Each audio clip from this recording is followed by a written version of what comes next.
नायदों बे BPFनि इलेक्शन मेनिफेस्ट'आव मा लिरदों बेखौ आं नायदों आं बेखौ ससियेल मिडियाआव नुदों दा बेयाव मेनलि ओरै लिरदों आं बेखौ खोन्थाग्रोसै BTCआव थानाय कच राजबंसि आरो आदिबासि हारिसाखौ ST प्लेन महरै सिनायथि होनायनि थाखाय BTC खुंथाया एसेयावनो गनायथि होना मिरु सरकारनिसिम दैथायनाय बिथांखिनि सायाव हानजानि मददआ इयुनावबो थाबाय थागोन बेखौ लिरदों BPFआ गावसिनि इलेक्शन इस्ताहाराव बेयाव बुंनाय जादों थारमाने जे कच राजबंसि आरो आदिबासिनो जा बिसोरो प्रप'जाल लिरना हरबाय जे बिसोरखौ ST होनायनि सायाव आगोलाव मा लिरामोन दा बे लिरनायनि जायनाखि गावसोरनि लिरनायनि जायनाखि सापर्ट मदद बे मददआ थाबाय थागोन होननानै बेयाव लिरनाय जादों दा बेखौ नायोब्ला जोङो बिदिब्ला बिसोरो मा लिरामोन बे बै गुदिनि बिसोर लिरना हरनायखौसो जों नागिरनांगौ जायो जे मा लिरना हरामोन बिसोरो बे राजबंसि आरो आदिबासिफोरखौ ST खालामनायनि सायाव बिसोर मा लिरना हरामोन बेखौ जों नागिरनो गोनां जायो मा लिरमाना बिसोरो दा बेखौ नागिरनानै आङो BPFनि नेताफोरनाव सोंहरनाय जाबाय आं इमानुएल मुसाहारिनावबो BPFनि सेक्रेटारि बेनावबो सोंनाय जाबाय आरो मनेस्वर बर' बेनावबो सोंनाय जाबाय दा बिनिफ्राय आं खबर मोननाय बायदिब्ला BPFआ 2008आव भारत सरकारनो मोनसे लिरना हरदों बे जाबाय जे थाखानाय जायनाखि ट्राइबेलफोरनि खुनु खथि खालामाजासे कच राजबंसि आरो STखौ जुदि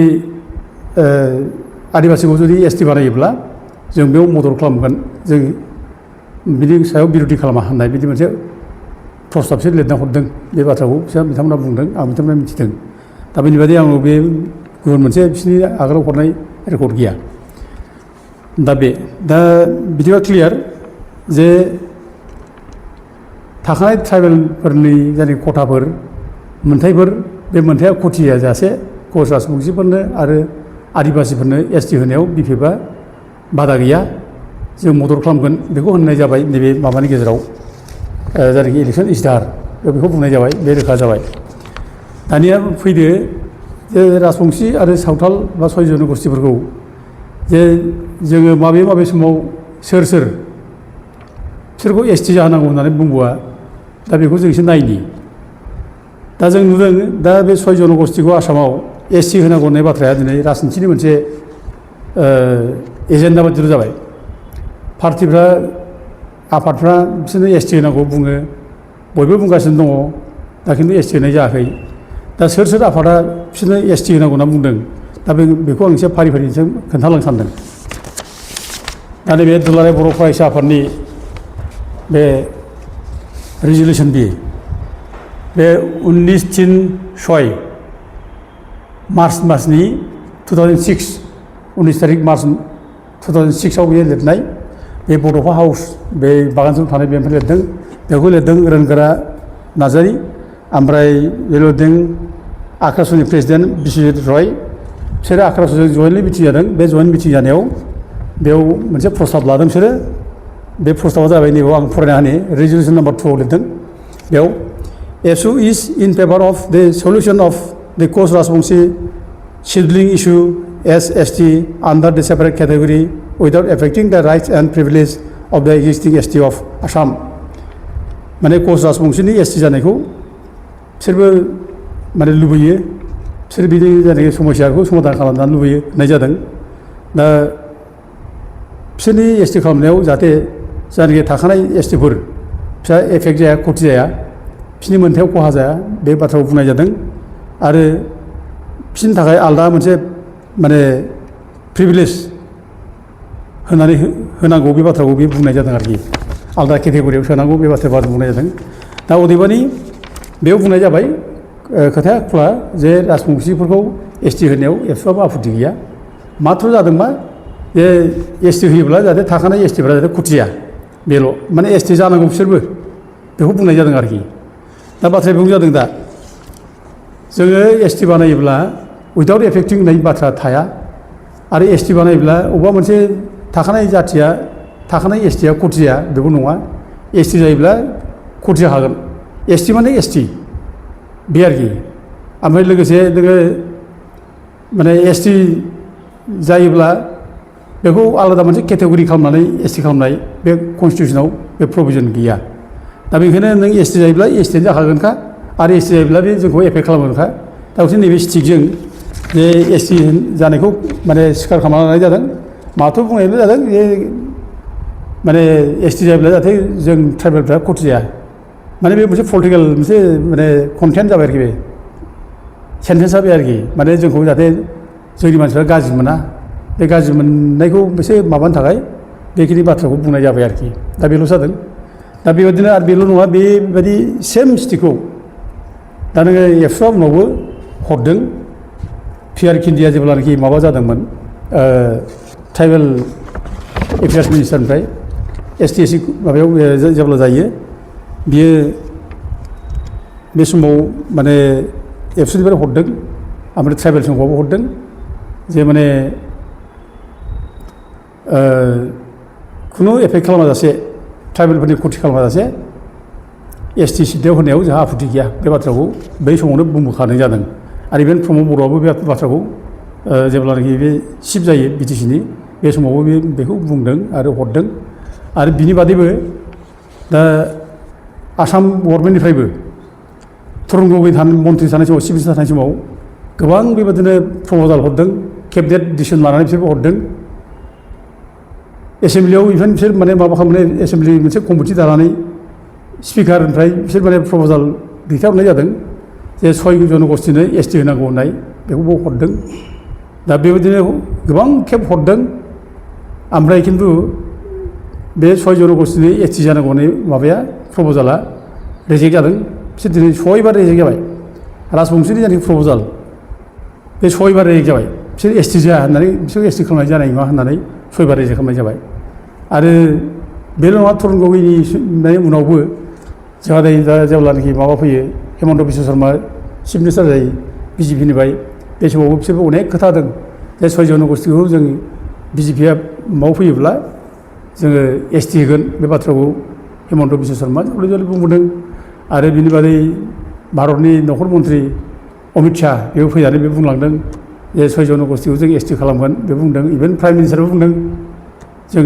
माने एसटि खालामगोन दा बाथ्राया जादों एफा गिदिर गिदिर खोथा बुंनाय एफा गिदिर गिदिर मानसि बुंनाय बे खेथ्रआवबो मानो दिनैसिमबो 6 जनगोष्ठीया एसटि मानो जादिया राजबंशीफ्रा दिनै मानो एसटि जादिया आदिबासिफ्रा मानो एसटि जादिया आदिबासिफ्राथ' दिनै अनेक बिसिनि माबानो माने ट्राइबेल वेलफेयार मन्थ्रि जाबाय आरो एसटि कमिसनाव बे सावथालफ्रानो दंमोन आरो दानि प्रेसिडेन्टआबो जेनेबा बिसोरनि ग्रुपनियानो बिसोरनि हान्जानियानो दा बे खेथ्रआव मानो बिसोर दाबो जादिया मानो खालामनो हादिया मानो थाबथाखो दा जों बेफोर खारनखौ दिनै नागिरनांगौ दा जों ओरैनो एसटि खालामनो नागिरदों हनै उमुगा दायथ' सोलायनाय दा बेजों जों माने गावजों गाव दाय होलायनायल' जागोन बियो माने पलिटिकेल लाबालाब नागिरलायनाय आरोखि बिनि सारा जेबो जानाय नङा आरोखि जे एक्सुवेल फेक्टआ मा खारनाव जानो हायाखै जों बेखौ जों नागिरलाबानो हनै माने बिपिएफआ माने माबा हरबाय प्रप'जाल हरबाय माबाफोरनो राजबंशीफोरनो आदिबासिफोरनो एसटि खालामनो थाखाय ओरै होननाय बाथ्रा हनै एबसुआबो ओरै होदों माने 6 जनगोष्ठीखौ एसटि खालामनायाव आपत्ति गैया होनना बुंदों हनै ट्राइबेल संघआव बुंदों बेफोर जिनिसा माने दाय होलायनाय बिदिनो जायो आरोखि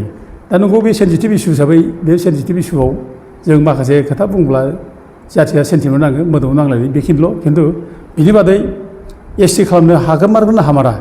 एसटि जानायनि बेलायाव माबा मोनसे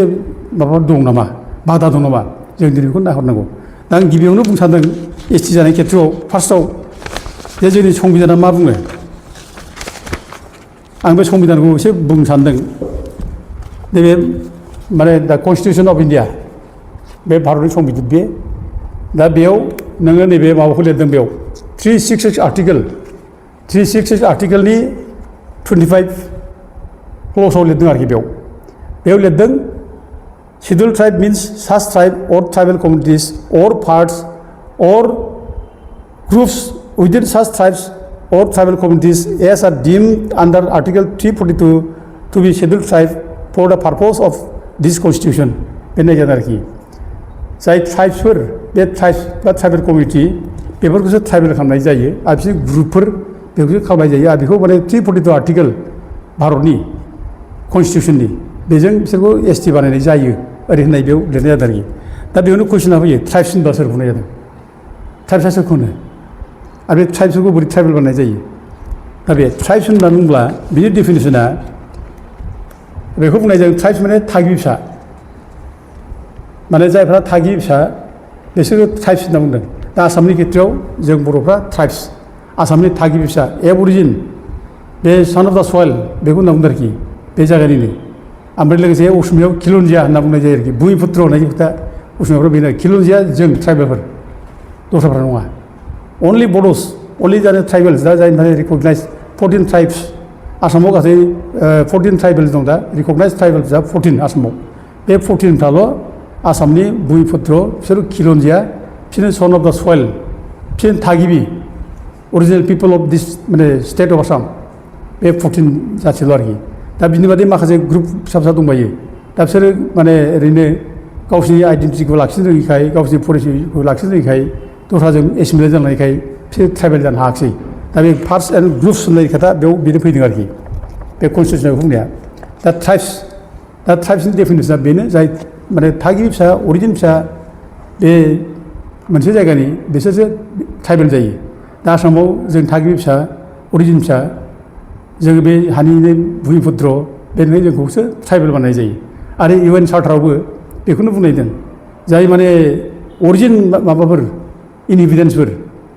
बाहेरानिफ्राय फैनानै थाफैयाखै सोरबा माने माबा लाबोजायाखै बा सोरखौबा गाग्लोबनानै थाफैयाखै बेनिफ्राय जोनोम जानाय बे हानिफ्राय उजिनाय बेसोरखौसो ट्राइब्स होननाय जादों आरोखि आरो साइफ्राबो बेखौनो बुंनाय दं जेब्ला साइफ्रा बेयाव आसामाव फैनाय थाफैयो आसामाव फैनाय थाफैनाय समाव बिसोर बे समाव अनलि बर'फोरखौ लोगो मोनदों बे कसारिफोरखौ लोगो मोनदों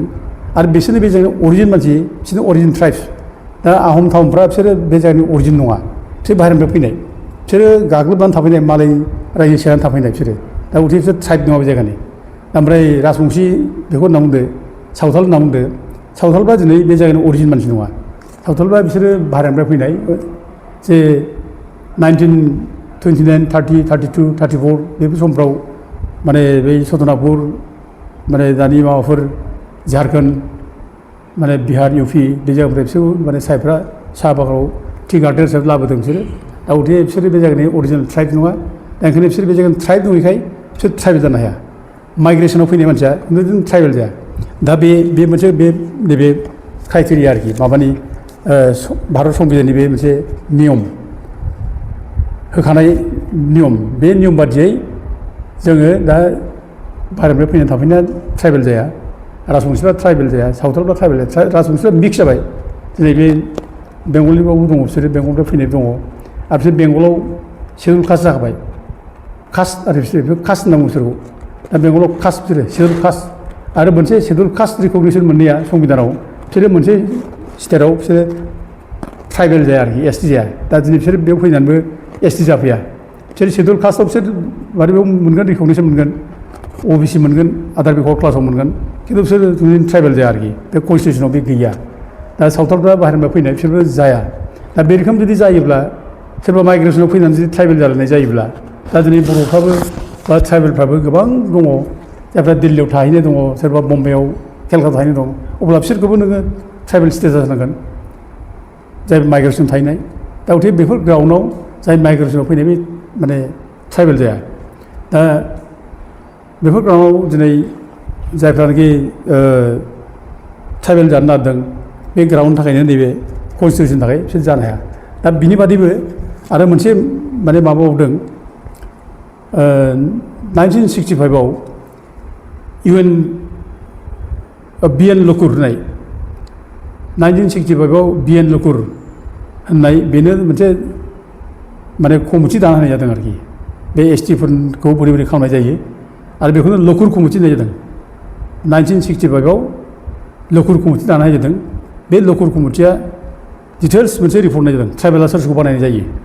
दा बेयाव लिरदों बेयाव लकुर कमिटि लिरनाय बादिब्ला फार्स्टआव होदों एक नम्बराव प्रिमिटिभ ट्रेड बेखौ होनाय जादों आरो दुइयाव होनदों जाहैबाय डिस्टिंक्टिभ कालचार, ओमफ्राय थिनाव जादों जिअग्राफिकेल आइसोलेसन,